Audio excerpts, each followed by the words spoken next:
Hello friends, my name is Raman and you are watching solar facts. So आज के अपने इस वीडियो में हम सीखने वाले हैं कि जो भी हमारे हायर वॉट के मॉड्यूल्स आज के टाइम में मार्केट में अवेलेबल हैं 500, 550, 600 वॉट के मॉड्यूल्स, उनके साथ एक प्रॉब्लम आती है इन्वर्टर्स को लेके कि जितने भी छोटे इन्वर्टर्स होते हैं 3 kilowatt, 4 kilowatt, 5 kilowatt up to 10 kilowatt के जितने भी साइज के इन्वर्टर्स होते हैं उनके साथ उनकी कंपैटिबिलिटी नहीं बन पाती है because of this higher current rating की वजह से। सो सेम टॉपिक हमारा वही है कि how to connect higher current rating module with small capacity of inverter, यानी कि जितने भी छोटे इन्वर्टर्स हैं, स्मॉल कैपेसिटी के इन्वर्टर्स हैं, उनके साथ हायर करंट वाले मॉड्यूल्स को कैसे इंटरकनेक्ट करा जा सके, उस पर आज हमने ये वीडियो बनाया हुआ है। और इस वीडियो के हेल्प से हम आपको ये समझाने की कोशिश करेंगे कि अगर आप भी अपने घर पे या आप भी किसी प्रोजेक्ट में प्लान कर रहे हैं हायर वॉट के मॉड्यूल को रेजिडेंशियल प्रोजेक्ट में लगाने के लिए, तो डेफिनेटली आप लगा सकते हैं। और किस तरीके से लगा सकते हैं, क्या टेक्निकल कॉन्सेप्ट वहां पे अप्लाई हो रहा है, वो सारी चीजें हम सीखने वाले हैं। सो देखिए, इसको समझने से पहले मैंने क्या किया है कि मैंने टेक्निकल पैरामीटर्स लिखे हुए हैं, हमारे सोलर पैनल्स के टेक्निकल पैरामीटर्स लिखे हुए हैं। हमने अपने सोलर इन्वर्टर्स के अपने सारे टेक्निकल पैरामीटर्स लिखे हुए हैं। उन टेक्निकल पैरामीटर के बेसिस पे मैं आपको ये समझाने की कोशिश करूंगा कि अगर आप किसी भी पर्टिकुलर प्रोजेक्ट में छोटे इन्वर्टर्स के साथ अगर हायर वॉट के मॉड्यूल्स लगाते हैं तो उसको कैसे इंटरकनेक्ट किया जा सकता है। ये तो फर्स्ट फेज में हम ये समझने वाले हैं। सेकंड फेज में एक समस्या और आती है कि देखिए, जितने भी छोटे इन्वर्टर्स होते हैं ना, उनमें अगर आप देखोगे जब आप पैनल का इंटरकनेक्शन कर देते हो, नॉर्मल पैनल्स भी अगर 400 वॉट के, 410, 450 के, इन सब वॉटेज के अगर पैनल्स की भी अगर हम बात करते हैं, अगर आप वो भी कनेक्ट करते हैं तो वहां पे भी एक चैलेंज आता है कि आप क्या करते हो, एमपीपीटी का वोल्टेज रेंज आप मैच नहीं कर पाते हो क्योंकि आपका नंबर ऑफ मॉड्यूल्स जो है वो काफी कम हो जाता है। सो उसको भी समझेंगे। तो यहाँ पे दो चीजें समझने वाले हैं, इन्वर्टर का पैरेलल मोड ऑपरेशन क्या होता है और हायर वॉट के पैनल्स को हम कैसे इंटरकनेक्ट कर देंगे। सो देखिए, समझ लेते हैं कि हो क्या रहा है यहाँ पे। तो यहाँ पे देखिए, हमने आपको सबसे पहले ये समझाया था कि एक कैनेडियन सोलर मॉड्यूल का 600 वॉट का डेटा शीट यहाँ पे हमने लिखा हुआ है। सो कैनेडियन सोलर 600 वॉट का अगर आप वीएमपी देखेंगे, मैक्सिमम वोल्टेज एट पीक अगर आप देखेंगे तो 34.9 वोल्ट आ रहा है। VOC is the open circuit voltage, open circuit voltage आपका है 41.3 volts. ISC is the short circuit current, short circuit current की वैल्यू आपकी आ रही है 18.47 ampere. IMP is the maximum current at peak, so this is our 17.20 amps. तो ये हमने क्या किया कि कैनेडियन सोलर मॉड्यूल का एक डेटा लिख लिया है यहाँ पे 600 वॉट का। ये हायर वॉट का मॉड्यूल है। अगर आप इसमें देखेंगे तो करंट रेटिंग कितना है, 18.47 ISC है और IMP कितना है, 17.20। सेम चीज है कि हायर करंट को हम किससे ऐड कर रहे हैं, अपने छोटे स्मॉलर कैपेसिटी ऑफ इन्वर्टर्स के साथ हम क्लब करने वाले हैं और देखेंगे कैसे क्लब करेंगे। सेम चीज मैंने यहाँ पे क्या लिखा हुआ है कि एक हेवल्स का इन्वर्टर पकड़ा हुआ है। हेवल्स का inverter, Havells इन्वायरो GTI single phase के इन्वर्टर 4 और 5 किलोवाट का यहाँ पे पैरामीटर लिखा हुआ है। सेम हमने हेवल्स के इन्वर्टर का 3 फेज का पैरामीटर भी हमने यहाँ पे लिखा हुआ है अप टू 11 किलोवाट तक। अब आप यहाँ पे ये देखिए कि हमने क्या कौन कौन से पैरामीटर लिखे हुए हैं। यहाँ पे हमने MPPT ऑपरेटिंग वोल्टेज लिखा हुआ है, रेंज लिखा हुआ है यहाँ पे। तो सिंगल फेज का जो वोल्टेज रेंज है that is 90 volt to 580 volt. Same चीज अगर मैं 3 फेज में चला जाता हूँ तो ये वोल्टेज रेंज कितना हो जाता है, 240 टू 850 वोल्ट। सेम चीज दोनों के केस में हमारे पास MPPT 2 है और हर एक MPPT पे हमारा एक इनपुट है। और द बिगेस्ट प्रॉब्लम इज कि हमारा जो MPPT का मैक्सिमम करंट जो है वो कितना जा सकता है, हमारा 11 एम्पियर। अब यहीं पे प्रॉब्लम शुरू हो जाती है कि जब MPPT का करंट 11 एम्पियर है तो हम 18 एम्पियर के मॉड्यूल्स को कैसे कनेक्ट कर सकते हैं। तो ये समस्या आ रही थी लोगों को। तो मार्केट में बहुत सारे लोगों में ये कंफ्यूजन है कि कनेक्ट कर सकते हैं कि नहीं कर सकते हैं। सो आई थॉट कि एक वीडियो बना के हम आपको क्लियरिटी दे दें कि हाँ, आप कनेक्ट कर सकते हो और कैसे कनेक्ट करना है वो हम आपको समझा देते हैं। तो देखिए, उसको समझने से पहले एक चीज ये देख लीजिए कि एक हमने यहाँ पे क्या किया हुआ है कि इंटरनल एक स्केच बनाया हुआ है। दिस इज नॉट कि पूरे सारे इलेक्ट्रिकल पैरामीटर, सारे पॉइंट्स यहाँ पे नहीं है। This is just to understand कि कैसे चीजें इसमें हो रही हैं। सो अगर यहाँ पे आप देखोगे, ये हमने कौन से इन्वर्टर कंसीडर किया हुआ है, आप ये ले सकते हो कि 4 किलोवाट सिंगल फेज से लेके अप टू 11 किलोवाट 3 फेज के लिए 2 MPPT दोनों के केस में है और दोनों में एक एक इनपुट है, 1 plus 1 minus, 1 plus 1 minus. Same चीज। और ये जो 11 एम्पियर करंट है वो दोनों के केस में, तो यहाँ पे अगर आप देखोगे तो 11 एम्पियर करंट इस MPPT का भी है और 11 एम्पियर करंट इस MPPT का भी है। नाउ अब बात यहाँ पे ये आती है कि जब आपके जो मॉड्यूल का करंट है वो कितना है, ISC इज 18.47 और IMP इज 17.20। अब इस 17.20 को डायरेक्टली हम किसी एक MPPT पे नहीं दे सकते हैं क्योंकि प्रॉब्लम क्या है कि हमारा जो MPPT का करंट लेवल है वो कितना है, 11 एम्पियर। 11 एम्पियर पे अगर आप 17.2 एम्पियर अगर अप्लाई कर देंगे तो क्या हो जाएगा, MPPT हमारा जो है वो जल जाएगा। सो अब हम यहाँ पे क्या करेंगे, एक वाई कनेक्टर यूज करेंगे। This is our Y connector. Y connector का क्या रोल होता है वो समझ लीजिए। जैसे मैंने आपको क्या बताया कि पैनल का मेरा IMP कितना है, 17.2। तो ये क्या होता है कि सेम वायर को ये क्या कर देता है, स्प्लिट कर देता है दो पार्ट में। This is your Y connector. Y connector कुछ वाई के जैसा ही दिखता है। यहाँ से जो भी करंट आपका इन हो रहा होगा वो क्या हो जाएगा, स्प्लिट हो जाएगा टू पार्ट्स में। सो सेम जो हमारा यहाँ पे 17.2 एम्पियर था वो स्प्लिट होकर कितना हो गया, 8.6 एम्पियर, 8.6 एम्पियर, यानी कि वो दो पार्ट में स्प्लिट हो जाएगा। सो अब देखिए यहाँ पे बात ये आती है कि यहाँ पे अगर आप ये देखोगे कि ये क्या है कि सोलर पैनल का हमने क्या किया हुआ है, एक एरे बनाया हुआ है। सो एरे हम किसको कहते हैं, जब आप मल्टीपल पैनल्स को क्या कर देते हैं, सीरीज में इंटरकनेक्ट कर देते हैं और आपको जब सारे कॉम्बिनेशन से एक प्लस और एक माइनस मिलता है, उसको हम बोलते हैं एरे। सो एरे से क्या मिल रहा है हमको, एक प्लस मिल रहा है और एक माइनस मिल रहा है। अब यहाँ पे चैलेंज ये आ रहा है कि जो यहाँ पे करंट होगा, अब वोल्टेज तो हम मेंटेन कर सकते हैं ये देख के कि एमपीपीटी का मेरा ऑपरेटिंग वोल्टेज कितना रेंज है उसका, बट अगर करंट में हमें प्रॉब्लम आ रहा है कि करंट अगर हम इसकी बात करें तो कितना हो रहा है, 17.2 एम्पियर एक मॉड्यूल का है, और सीरीज में हम कनेक्ट कर देंगे तो ओवरऑल स्ट्रिंग का एम्पियर भी कितना होगा, 17.2। तो अब मैंने आपको क्या बताया कि अगर आप वाई कनेक्टर का यूज करते हो तो आप क्या कर सकते हो, करंट को आप स्प्लिट कर सकते हो। सेम चीज मैंने यहाँ पे किया हुआ कि अगर आप देखेंगे तो ये जो पैनल्स हमारे आपस में इंटरकनेक्टेड थे, जो माइनस वाला पॉइंट और प्लस वाला पॉइंट है, इन दोनों को हमने क्या कर दिया, यहाँ पे स्प्लिट कर दिया with the help of this Y connector. तो अगर आप यहाँ पे देखेंगे तो ये हमारा वाई कनेक्टर लगा हुआ है, एक वाई कनेक्टर यहाँ लगा हुआ है और एक वाई कनेक्टर मेरा यहाँ पे लगा हुआ है। अब ये क्या करेगा कि यहाँ से जो 17.2 एम्पियर करंट हो रहा है ना, वो क्या कर देगा, स्प्लिट कर देगा 8.6 एम्पियर, 8.6 एम्पियर। एक 8.6 एम्पियर कहाँ पे जा रहा है, ये हमारे जा रहा है एमपीपीटी नंबर 1 पे, और दूसरा हमारा 8.6 एम्पियर जो करंट जा रहा है वो हमारा एमपीपीटी नंबर 2 पे जा रहा है। यहाँ से एक चीज हमें क्या हो गया कि टेक्निकली जो मेरा ये 11 एम्पियर करंट ले पा रहा था, अब हमने क्या कर दिया, करंट को स्प्लिट कर दिया। तो 8.6 एम्पियर करंट मेरा एमपीपीटी 2 में जा रहा है और 8.6 एम्पियर करंट मेरा एमपीपीटी 1 में जा रहा है। यानी कि जो प्रॉब्लम हम फेस कर रहे थे, 11 एम्पियर हमारा एमपीपीटी का रेंज था, लेकिन हमारे मॉड्यूल का जो करंट रेटिंग था दैट वाज 17.2 एम्पियर। अब वो हमने यहाँ पे रिजॉल्व कर लिया with the help of this Y connector.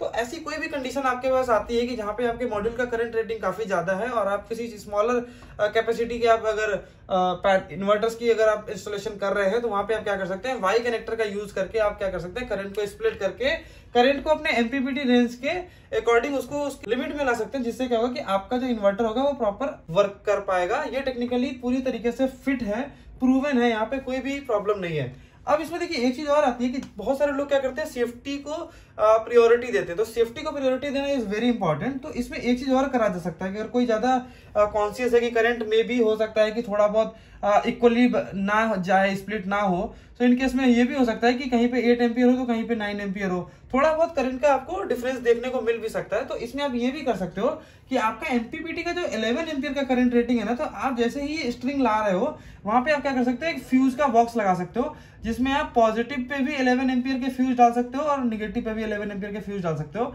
So in case अगर कभी भी ये करंट 17.2 स्प्लिट होकर अनबैलेंस होता है और 11 एम्पियर से ऊपर जाता है, तो क्या होगा, ये हमारे इन्वर्टर को नहीं पहुंचेगा, ये क्या कर देगा, उस फ्यूज को जला देगा, ये फ्यूज यहाँ पे ब्लो हो जाएगा और ये क्या होगा, 11 एम्पियर करंट से ज्यादा कभी भी करंट आपके एमपीपीटी में नहीं जाएगा। बट द थिंग इज कि ये कंडीशन 11 एम्पियर की आपको अचीव नहीं होगी, क्योंकि यहाँ पे जो करंट का लेवल है दैट इज 8.6 एम्पियर, और जो सोलर इन्वर्टर होता है ना, वो कभी भी करंट को बढ़ाता नहीं है। जो भी आपको वोल्टेज और करंट आपके उस एरे से मिल रहा है, उस पर्टिकुलर स्ट्रिंग से मिल रहा है, उसमें क्या करेगा, उसको मैक्सिमाइज करने के लिए उस पर्टिकुलर वोल्टेज और करंट के ग्राफ में वो ऐसा पॉइंट ढूंढ के लाएगा जिस पर्टिकुलर वोल्टेज और करंट का जब आप मल्टीप्लीकेशन करते हो तो आपको मैक्सिमम पावर मिलता है। सो किसी भी केस में करंट की जो रेटिंग है वो बढ़ने वाली नहीं है। बट इन केस किसी भी प्रॉब्लम से अगर हम ये लेके चलते हैं कि कभी ऐसी कंडीशन आ जाएगी कि अनबैलेंस हो जाएगा करंट, तो उसके केस में आप क्या करिए कि यहाँ पे जैसे ही ये प्लस माइनस यहाँ पे स्प्लिट हो रहा है, यहाँ पे आप फ्यूज डाल दीजिए 11 एम्पियर का, तो कभी भी 11 एम्पियर इससे पास नहीं होगा और आपका पूरा जो इन्वर्टर है वो सेफ मोड में काम करेगा।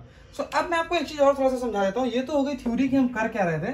अब इसको सिंपली ऐसे देख लीजिए कि अगर मैं 4 किलोवाट की बात करता हूँ, अब यहाँ पे मैंने क्या किया कि पैनल्स लिखे हुए हैं 600 वाट के अकॉर्डिंग, कैनेडियन 600 वाट के अकॉर्डिंग हमने क्या लिखा होगा कि 4 किलोवाट और 5 किलोवाट सिंगल फेज में 7 पैनल्स मेरे बनते हैं 4 किलोवाट में और 8 पैनल्स बनते हैं मेरे 5 किलोवाट में। 7 पैनल्स का अगर मैं वोल्टेज से मल्टीप्लाई कर देता हूँ, यहाँ पे वीएमपी से अगर मैं मल्टीप्लाई कर दूं तो कितना आ रहा है 244.3 अगर मैं यहाँ पे लाके इस रेंज में अगर हम देखते हैं तो 90 से 580 तक हम जा सकते हैं, जिसमें मेरा कितना आ रहा है 244। यानी कि ये मेरा जो है 7 पैनल्स में अगर सीरीज बनाता हूं तो इजीली मैं लगा सकता हूं और करंट को मैं यहाँ से स्प्लिट कर दूंगा। सेम 8 पैनल्स अगर मैं 5 किलोवाट का सिस्टम लगाता हूँ, 600 वाट के 8 पैनल लगाता हूं तो मेरा वोल्टेज आ रहा है 279.2, जो कि अगेन मेरे 580 से कम है, 90 से ज्यादा अगेन मेरे रेंज में आ रहा है। सेम लाइक अगर मैं 3 फेज की बात करता हूँ तो 5500TX model, 6600TX model, 8800TX model, 11000TX model. चारों में अगर आप पैनल का काउंट देखेंगे तो 9 पैनल, 11 पैनल, 15 एंड 18 पैनल्स, इन सब में अगर हम वोल्टेज से मल्टीप्लाई करते हुए जाएंगे तो मेरा वोल्टेज कितना आ रहा है, 314 वोल्ट आ रहा है, और लास्ट में मुझे कितना मिल रहा है, 628 वोल्ट। अगर मैं इन सब के रेंज की बात करता हूं तो मेरे पास यहाँ पे वोल्टेज रेंज कितना है, 240 वोल्ट से 850 वोल्ट। तो ये मेरा क्या हो गया कि 240 से ज्यादा हो गया 314, यानी कि ये भी मेरा लग रहा है। और अगर मैं मैक्सिमम की बात करता हूं तो मैक्सिमम 850 है, 11 किलोवाट में मेरा मैक्सिमम कितना जा रहा है, 628 वोल्ट। यानी कि ये सारा जो है वो टेक्निकली पूरी तरीके से फिट है। कोई भी आप इसमें 600 वाट के पैनल के हिसाब से कॉम्बिनेशन बना के इस हैवेल्स के इन्वर्टर्स को आप इंटरकनेक्ट कर सकते हो with the help of this Y cable. So this was my first concept कि कैसे आप हायर वाट के मॉड्यूल को लगा सकते हो स्मॉलर कैपेसिटी के इन्वर्टर्स के साथ। नाउ अब हमारे सेकंड पॉइंट पे, सेकंड जो मैंने आपको बताया था ये दूसरी टेक्नोलॉजी भी है। सो दूसरी टेक्नोलॉजी में क्या होता है कि एक हमारा पैरेलल मोड होता है हैवेल्स के अंदर। अगर आप बात करेंगे तो हैवेल्स के अंदर एक पैरेलल मोड का ऑप्शन होता है। अब ये पैरेलल मोड का ऑप्शन क्यों दिया गया, देखिए अगर मैं छोटे इन्वर्टर्स की बात करूं, हम 3 kilowatt, 4 kilowatt, 5 kilowatt, 6, 7, 8 kilowatt, 10 kilowatt, so इसमें एक प्रॉब्लम ये आ रहा है कि जब भी हम 2 MPPT वाला इन्वर्टर लेते हैं तो होता क्या है कि MPPT पे पावर जो है वो इक्वली डिवाइड होता है। अब यहाँ पे होगा क्या कि फॉर एन एग्जांपल अगर मैं एक 5 किलोवाट का सिस्टम लेता हूं तो होगा क्या कि MPPT 1 जो होगा वो भी 2.5 किलोवाट का होगा, और MPPT 2 भी होगा जो वो भी 2.5 किलोवाट का होगा। अब इसमें समस्या ये आ रही है कि अगर मैं 5 किलोवाट के पैनल्स में अगर मैं पैनल का काउंट देखता हूँ, फॉर एन एग्जांपल मैं रेन्यूसेस का यहाँ पे पैनल लिया हूँ, रेन्यूसेस का VMP, VOC, IMP, IOC, ये सारे पैरामीटर्स मैंने यहाँ पे लिख रखे हैं। अब मैं अगर बात करूं कि यहाँ पे मैं एक फॉर एन एग्जांपल 5 किलोवाट का सिस्टम पकड़ता हूँ, 5 किलोवाट में मेरे कितने पैनल है, 13 पैनल है। अब इस 13 पैनल में अगर मैं इसको डिवाइड करता हूं तो एक MPPT में मेरा कितना पैनल आएगा, अगर मैं दोनों को यूज करने का सोच रहा हूं तो एक पे मेरा 7 पैनल आएगा और एक पे मेरा 6 पैनल आएगा। अब 7 पैनल का जब हम आपस में सीरीज बनाते हैं तो वोल्टेज जो है वो काफी कम रह जाता है। तो यहाँ पे चैलेंज ये आता है कि जो वोल्टेज रेंज मेरे MPPT को चाहिए प्रॉपर फंक्शन करने के लिए, तो हम क्या करते हैं जब मॉड्यूल्स को दोनों MPPT में डिवाइड कर देते हैं तो वोल्टेज क्या हो जाता है, कम हो जाता है। सो इस वजह से क्या होता है कि प्रॉब्लम आती है हमारे इन्वर्टर में और आपको जनरेशन काफी कम देखने को मिलता है। सो हैवेल्स में एक मोड है जिसको बोलते हैं पैरेलल मोड। अगर आप इन्वर्टर को अपने पैरेलल मोड पे डाल देंगे तो क्या होगा कि आपका दोनों MPPT का जो पावर होगा ना वो सम हो जाएगा, और आप क्या कर सकते हो, एक ही स्ट्रिंग बना सकते हो। क्योंकि एक स्ट्रिंग जब आप बनाओगे तो क्या होगा कि आपका जो वोल्टेज का लेवल होगा ना वो इन्वर्टर के अकॉर्डिंग फिट होगा और आप उसको आराम से कनेक्ट कर सकते हो। अब यहाँ पे देखिए, यहाँ पे मैंने सेम चीज किया हुआ है कि 4 किलोवाट 5 किलोवाट सिंगल फेज में मेरे 400 वाट के अकॉर्डिंग 10 पैनल और 13 पैनल होते हैं। अब इस 10 पैनल का जो वोल्टेज आएगा वो कितना आएगा, 41.08 के अकॉर्डिंग कितना आ रहा है, 410.8।